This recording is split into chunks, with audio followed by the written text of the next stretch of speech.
Good morning, everybody. Welcome to Cardiff for the 10th IgA Nephropathy Patient Information Day. John approached me about hosting this in Cardiff last year, and I was absolutely delighted to have the opportunity to welcome all of you and welcome the team from Leicester to share current knowledge about IgA nephropathy. I'm a kidney doctor here in Cardiff, so I see many patients with this condition as well as other causes of kidney disease. When I was a medical student, there was an experimental technique developed called the polymerase chain reaction, or PCR, and this has really revolutionized medical research. It underpins an area called molecular biology, which has enabled us to understand at a very fine level the mechanisms that go on underpinning a disease. And thanks to those sorts of techniques, I think we now know quite a lot about how IgA nephropathy develops, but we have very many whys left. We don't know why it happens at age 10, why it might happen at age 70. We don't know why in some people there's only a trivial amount of IgA that really has no impact on their kidney function, but for other people there's a progressive decline in how well their kidneys work, eventually needing dialysis or a transplant. And then after a transplant, we don't really understand why it might come back in that new kidney. So I think over the next few years, that's going to be our direction of travel, is using the how to understand the why. And I think that's reflected in today's programme, is that we're going to talk about the condition itself and then the way it affects patients and how that happens in the individual. So to kick things off, I'd like to welcome John up to the podium. In my world, John is a bit of a rock star. And when I came through the station this morning and I saw the police presence, I thought, oh gosh, everybody knows that he's in town. So his research encompasses basic laboratory science, clinical trials, and then a holistic understanding of the impact of IgA nephropathy for the individual. It's no exaggeration to say he has a global impact and has really elevated the position of the UK in IgA research. So John, thank you very much for making the trip to Cardiff, and it's a pleasure to see you. Thank you. Thanks very much, Sharon. So it's great to be here in Wales. We have run these days around England. We've been to Scotland, and we thought it was about time we came to Wales. And I think one of the things that is really great is meeting people with IgA nephropathy, and for you to meet other patients with IgA nephropathy, because one of the things I hear more than anything is that most of you have never met someone else who has the same condition as you, because it is an uncommon rare disease. And I was chatting to Lindsay, who came to one of our first days and is still in touch with two of the ladies that you met then from different parts of the country. So it is really great that it's an opportunity for people to share stories, and that's something we'll do this afternoon when people talk about what it's been like living with IgA nephropathy. A bit of housekeeping. So we're going to have lunch in the restaurant. We're not expecting a fire alarm, are we? No? Okay, so if the fire alarm goes off, just run like hell through that door and out. We are, if you've been on the YouTube channel that we have, you'll see that there are lots of videos, and there are videos of patients talking about what it's like having IgA nephropathy. And we're going to do some more filming today. So if anyone is interested in being filmed, it's a very gentle interview, just telling about your story. Then if you can let Rasheen and Justina know at the back, there's a little kind of setup in one of the rooms here where someone will just chat to you and will film you. And if it's okay with you, that will go on the YouTube channel. And if you haven't seen the YouTube channel, then YouTube, Leicester IgA nephropathy, loads of videos on there. They give you lots of different bits of information about this disease. Hear people talk about it, thinking about the research, diet, exercise, everything that we've done really at the research days and patient days previously. So the other thing is, I'm going to task everyone in the room that you mustn't leave this event today without having all your questions answered. Okay, so you mustn't be shy. So please come and ask me. Come and introduce yourself and ask me. Harish is here, who's a kidney doctor. You're happy to ask me? We've got another kidney doctor. And Sian is here as well. So please utilize the opportunity to come and talk to us and ask any questions. I promise you there is no question that is stupid. And I can guarantee you we've probably been asked it before. So what I'm going to do, and I've been told I always speak too much, and we've got a tight agenda, so the three at the back are going to start glaring at me if I go on too long, is I'm just going to give you a brief update on what's happening in IgA nephropathy. But a bit of background first. Now, if you've heard me give any of the talks, I have mentioned this before, but it's always useful just to start off. So this is a disease that was first described in 1968. And it was described by this guy, who was a Parisian pathologist called Jean Berger. So when you do a search in Google, you might find this disease called Berger's disease. But we now call it IgA nephropathy. But they're the same thing. But it's been around for a lot longer. So these are the two oldest cases I can find that had IgA nephropathy. And it's interesting because if you were famous in the past, you often had your organs taken out and put into preservative and kept. And so these guys had their organs preserved, and then a pathologist went back, took them out of the preservative, and then subjected them to all the tests that we do now, and found that both of these people had IgA nephropathy. So it's been around for hundreds of years. We've only just known about it, really. Oh shit, I'm doing it already on time. Only known about it since 1968. It is the commonest glomerulonephritis in the world, but it is a rare disease, which seems a bit strange, but glomerulonephritis is a rare form of kidney disease, but of all of the different types, IgA nephropathy is the most common. It affects both kidneys, and your kidneys are in the small of your back. And people often ask, because we only ever biopsy one kidney, does that mean it's present in, the disease is present in both? And it is. Okay, so hands up who's had a kidney biopsy. Hands up who enjoyed having a kidney biopsy. Okay. So we've done lots of kidney biopsies and we found them absolutely fine. It didn't affect us at all. But you can only make the diagnosis with a kidney biopsy. Unfortunately, there is no blood or urine test that tells me you have IgA nephropathy, so we need to do a kidney biopsy. And we normally do the left kidney, simply because on the right-hand side, the liver gets in the way. So it's just more difficult to get at, but if we need to, we will do the right. So you can see here, the kidneys just under the rib cage at the back. And I think it's useful just to understand what the kidneys do, because when they don't work, these are the kind of problems that you see, and these are the kind of things that kidney doctors are obsessed by. So the kidneys get rid of all the waste products in the body, and in particular, three things that we really concentrate on are potassium and something called phosphate and acid.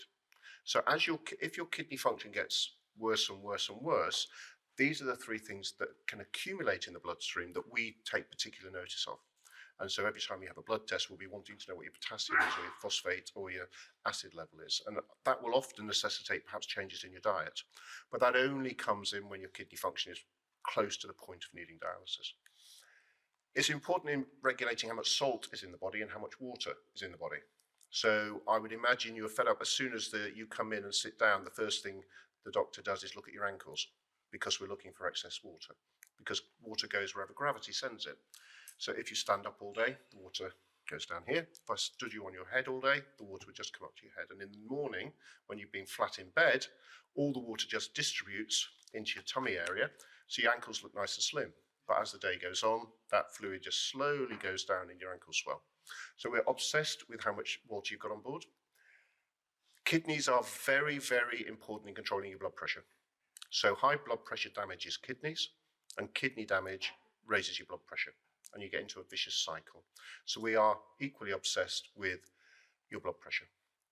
And so I would recommend anyone here in the room, get yourself a blood pressure machine. And I always ask my patients to be measuring their blood pressure 2 or 3 times a month at least, if everything's okay. And if you're going to measure your blood pressure, pop the cuff on, sit yourself down, measure it, keep the cuff on, stay sat down, wait 5 minutes, don't do anything exciting, watch the telly, read a book, take it again, wait 5 minutes and take it a third time. And it's the second and third readings that are most reliable. They're usually lower than the first reading, and then we usually average the second and third reading. So that's how I ask my patients to measure their blood pressure. You don't need to obsess and do it every day of the week unless there's an issue. 2 or 3 times a month is enough. And then when you see your doctor, is just to give them those readings to make sure the blood pressure is well controlled. And then the other thing the kidneys do is they make a number of hormones, one of which is vitamin D, which is important for healthy bones, and one is something called erythropoietin, which helps you from becoming anemic. So as kidney function starts to get worse, these things start being less well controlled, and these are the things that we look at in blood tests. This is what we're looking at when you come to us in terms of how your blood pressure is, how much water there is in the body, and these different salts that may or may not be accumulating. So that's the structure of the kidney, and the thing that is affected in IgA nephropathy is the thing called the glomerulus, and that is the filter. And you can think of it as a very, very complex filter that filters the blood every second of every minute of every hour of every day. And that filter, there is where the early urine is produced. And you've got 1 million of these filters in each kidney. And you can't replace them once they're gone, unfortunately. So if those filters are leaky, what happens is we start seeing blood cells in the urine and we start seeing protein in the urine. And that's a very early sign of leaky filters. And so I'm sure you all have your urine dipped every clinic, and what we're looking for is blood, and we're looking for protein or albumin. Some people measure protein, some people measure albumin, virtually the same thing. And we do that on a dipstick, or we do that on a urine sample that you leave and is analysed in the laboratory. As I've said, we want to make sure your blood pressure is well controlled, so we will always be looking at that. And sometimes people will come to us because they've had a blood test for some other reason, and actually the kidney function blood test is not normal, and that triggers a whole series of investigations. And the way we measure your kidney function is a blood test, and we measure something called creatinine. And the higher the creatinine, the worse the kidney function.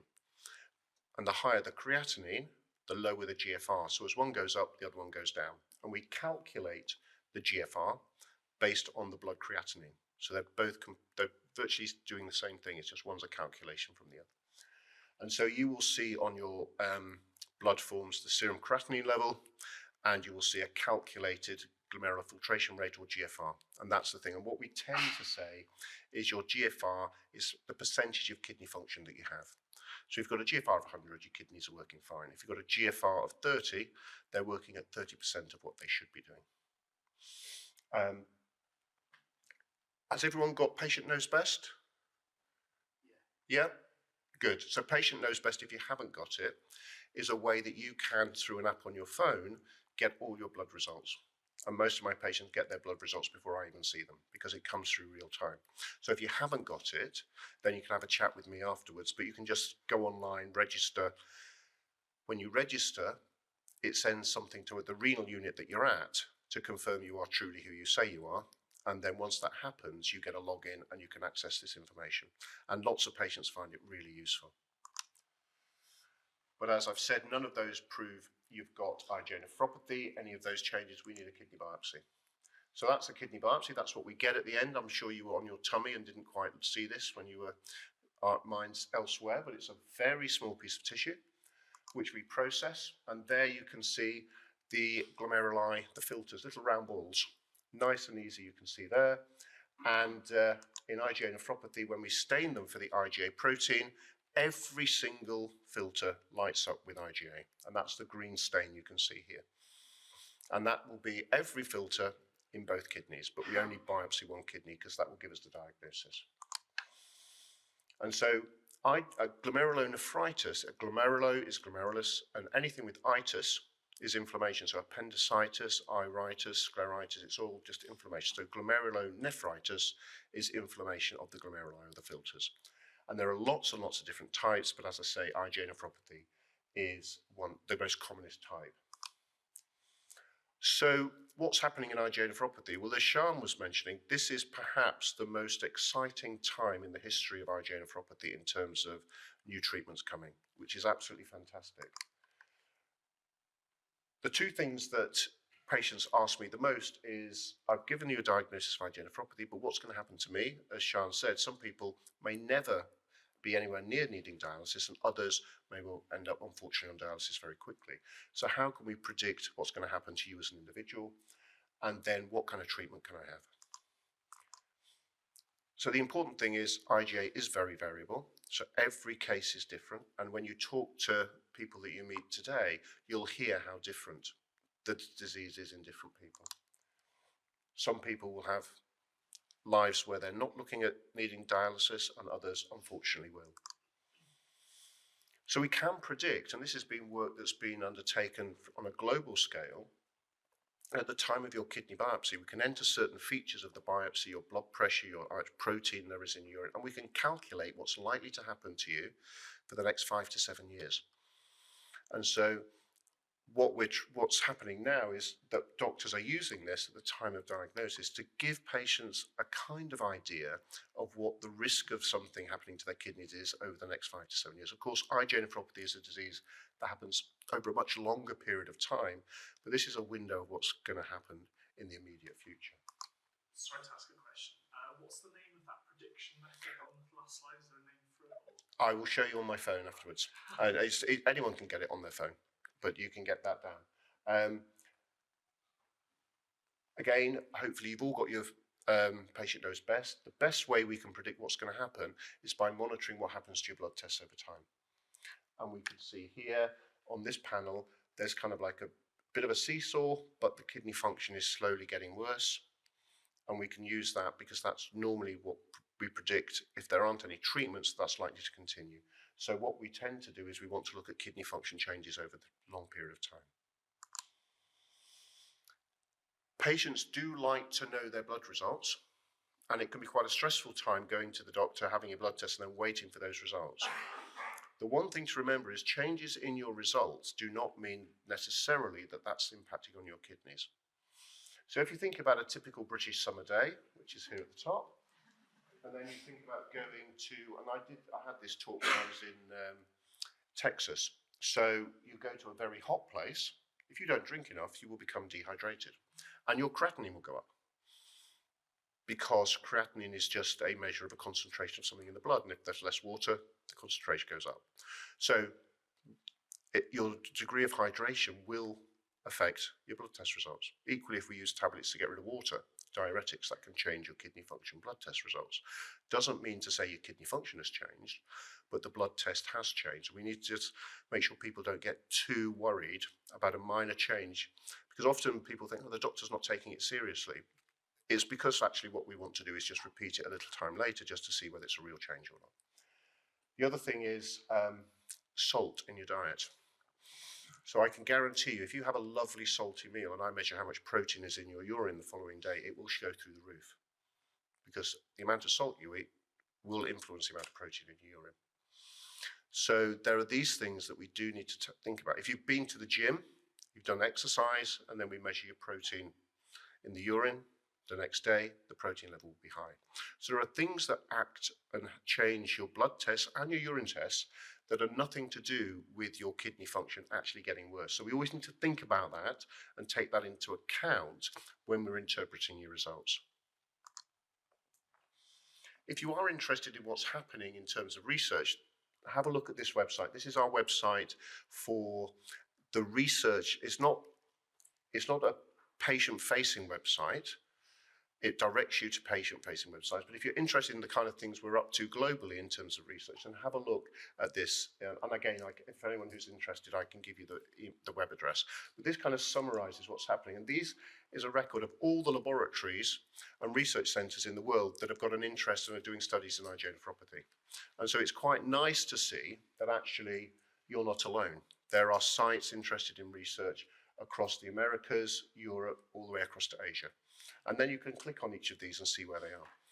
But these are the sites that we know about that are part of our network that are doing research studies or are putting patients into clinical trials. So what treatment should I have? So we need to think about what we're treating. So we want to treat the IgA nephropathy. We want to stop that protein depositing in the filters. And that's an abnormality within your immune system. So we need to think about how we challenge and deal with that immune changes. We also know, if you may have heard CKD being talked about, chronic kidney disease. So there is a process that happens in the kidneys, no matter what the disease is, that can cause worsening of the kidney function. It doesn't matter whether the starting point was IgA, whether it was diabetes, whether it was another disease. At some point, the kidneys get into a cycle of just getting worse by themselves. And so there's that aspect of the disease we need to think about. And then we need to think about any other condition you might have that could be worse for the kidneys as well. So have you got high blood pressure? Because high blood pressure will damage your kidneys no matter what's going on in the kidneys. Lifestyle, your weight, diabetes, all of these things can contribute to loss of kidney function. So there are three things when you walk into my room that I'm thinking about as I've got to address each of those three. And thankfully, we've had an explosion in new treatments for all of those three. So if we think first about how we treat it, so treating the IgA nephropathy, the actual immune system changes that we see, we now have for the very first time the ability to turn down that IgA that's in your bloodstream that is getting deposited in the kidneys. First time ever we've had a drug, and we now have a drug that's approved and available on the NHS that NICE have approved, and that's going to be the first of many. And that's called Kinpeygo or Nefecon, and it's a drug that targets the production of IgA in the gut. And then we have tablets that will treat the inflammation, so all that damage that's going on.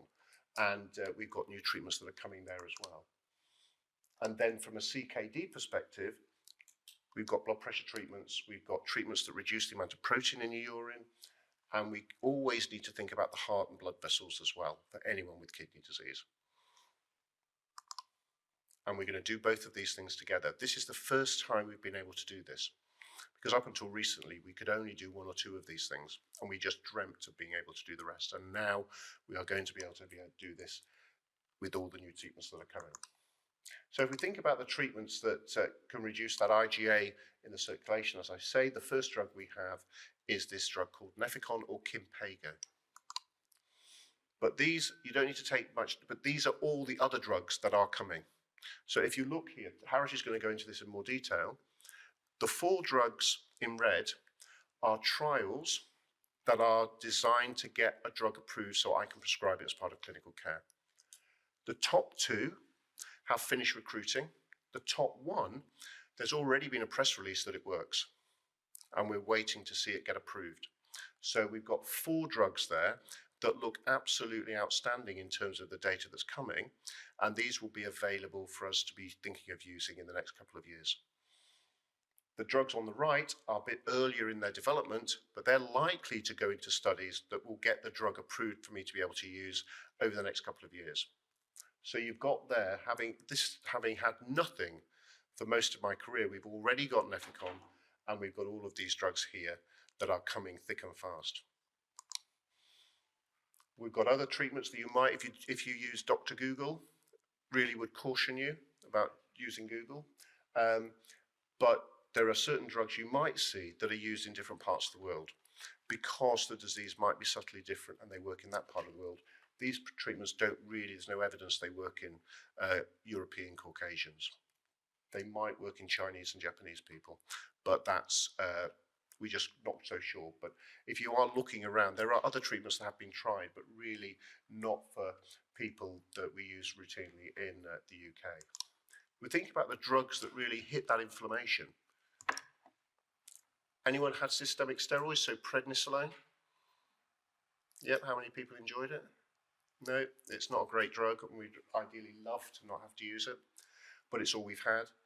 But we now have a whole series of new drugs that are coming. So those 3 again are trials that have either completed or are close to completion that are targeting the inflammation in IgA nephropathy, treatments we never had before. So the top one is a drug called iptacopan. That is now approved in the United States and will be coming to the UK and Europe soon. And the other 2 are clinical trials that are recruiting at the moment. So what I want you to understand is that we are going to have new drugs available to treat this condition virtually every year, I think, for the next 5 to 6 years. And they're going to be useful in patients with IgA, but also for useful patients who have transplant and might have that IgA coming back. So these are really exciting opportunities that we really are going to be using much, much more over the next few years. So we've got a lot of activity here. As if that wasn't enough, there's massive activity in this side of the equation as well. So I would hope everyone in the room is on what we call a RAS inhibitor, so a drug that ends in sartan or pril, so ramipril, telmisartan, candesartan. So they're a RAS inhibitor, which is what we call a RAS inhibitor. These are drugs that we give to any patient who leaks protein in the urine. And they're very good they're designed to treat blood pressure, high blood pressure. We will give them even in people who have normal blood pressure to get the protein level down.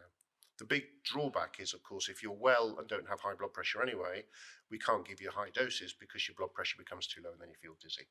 But these are drugs that we would expect all patients with IgA to be on. Who's on a SGLT2 inhibitor? So this is dapagliflozin, empagliflozin. We made names that are really, really easy to say, but these are drugs that have come that we didn't have a couple of years ago. Lots of data now. They're very good for kidneys, very good for heart. So you can see we're building up a lot of treatments here that are all doing something slightly different, but all with the goal to stop that kidney function getting worse. And so you may well be on a gliflozin.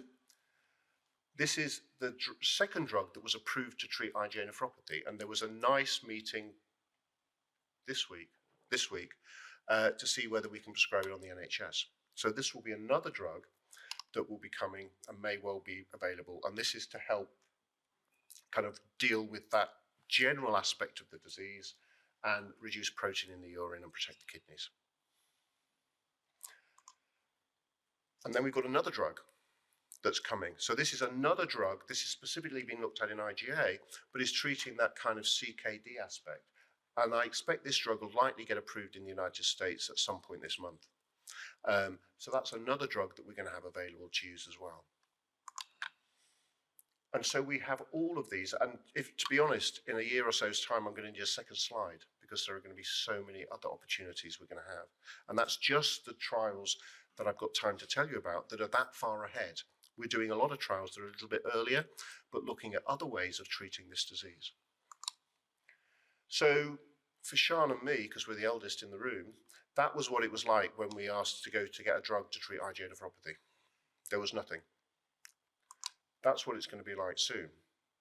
And that's going to be a real challenge because you are going to go online and you're going to see all these different drugs. How are you going to decide which is right for you? And more importantly, how is the nephrologist going to learn that? Because even though IgA nephropathy is the commonest form of glomerular disease, lots of nephrologists don't see many patients with IgA nephropathy. And actually what they remember about IgA nephropathy is what we were teaching 20 years ago, which is not what we think about IgA nephropathy now.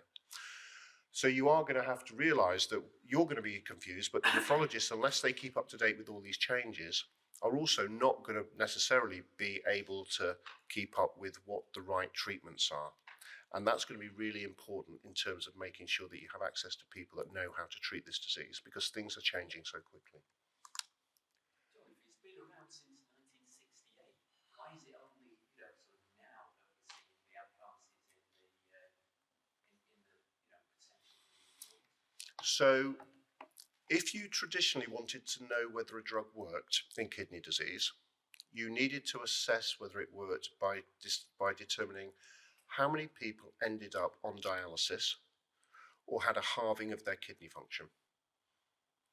If you did that with IgA nephropathy, you'd need to run a trial for 10, 15 years to have enough people to slowly get to that point to know whether a drug worked, and you'd need thousands of patients. And that was just too expensive and unaffordable for drug companies. Quite frankly, it was a disease that they would like to study, but it was just not something that was economically viable. What we did was actually change the paradigm with the drug regulators who approved drugs and said, okay, if we look at a change in protein in the urine 9 months after starting a treatment, that's actually a pretty good indicator of whether the drug's going to protect kidney function in the long run. And so that change meant that trials could now be a trial of 300, 400 people and over 2 years, and you could get a drug approved. And that was the fundamental reason that then brought pharma into this disease area, because it was affordable and they could run trials. And that's really it, is the regulators made the decision that they needed to change how they determine whether a drug works. So you can see this is getting bigger and bigger and bigger. And I want everyone in the room to realize how exciting it is. It's not exciting having IgA nephropathy, I grant you that, but it is a time in which we are really going to have an opportunity to really alter the way this disease behaves, with the possibility that we can prevent kidney failure in every patient with IgA nephropathy with the drugs that we're getting. So this is really the most exciting time in the history of IgA nephropathy in terms of what we're going to be able to do for you. And this is going to be coming thick and fast. We're going to have different things every year that are going to allow us to treat you better and better. So thank you very much. I'm just looking at the time. Have we got time for questions? Time's up. Okay. Pardon? Okay, still, I'm allowed to. Okay, so has anyone got any questions? Yep, so we've got some microphones.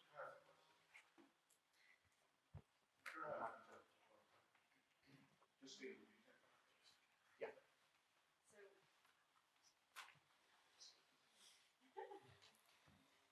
We probably.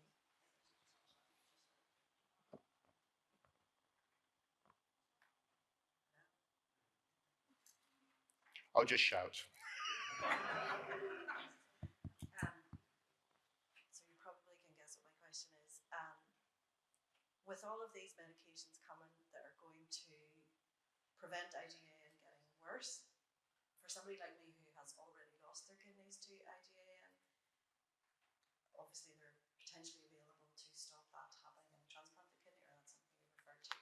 Is there a preventative?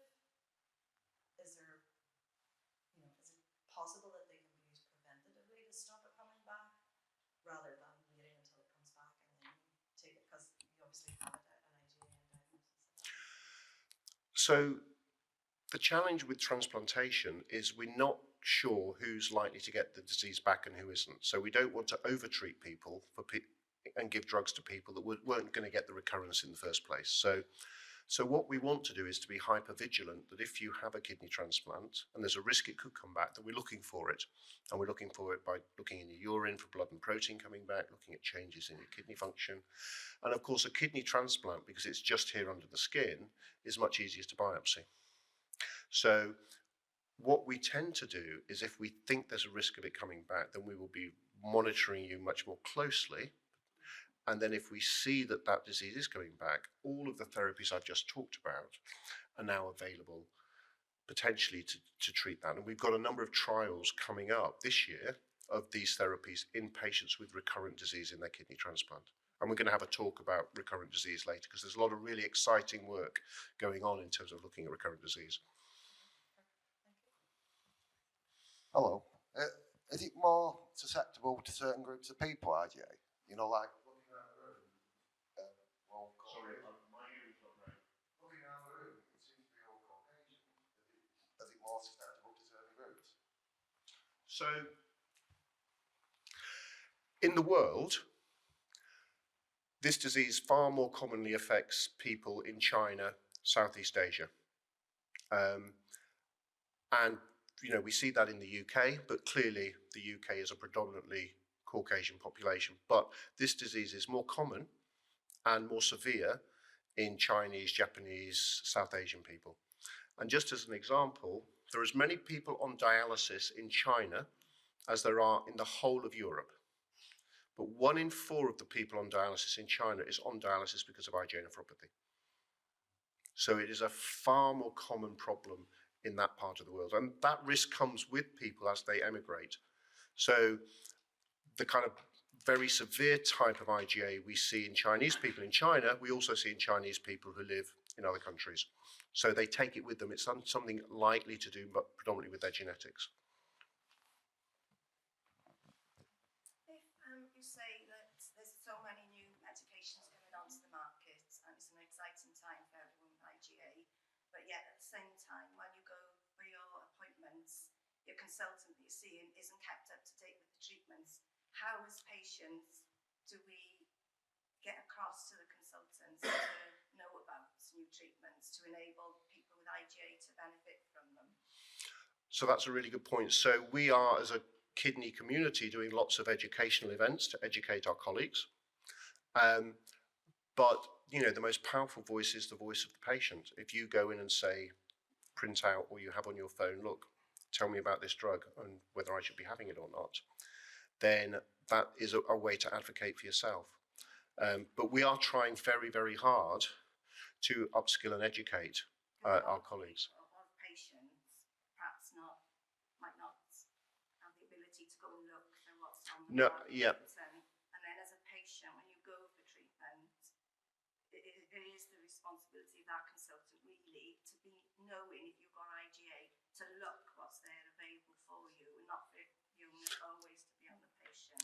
I completely agree. I think the challenge is that IgA nephropathy is not, a lot of nephrologists may only have 2 or 3 IgA patients on their books, or they may have none.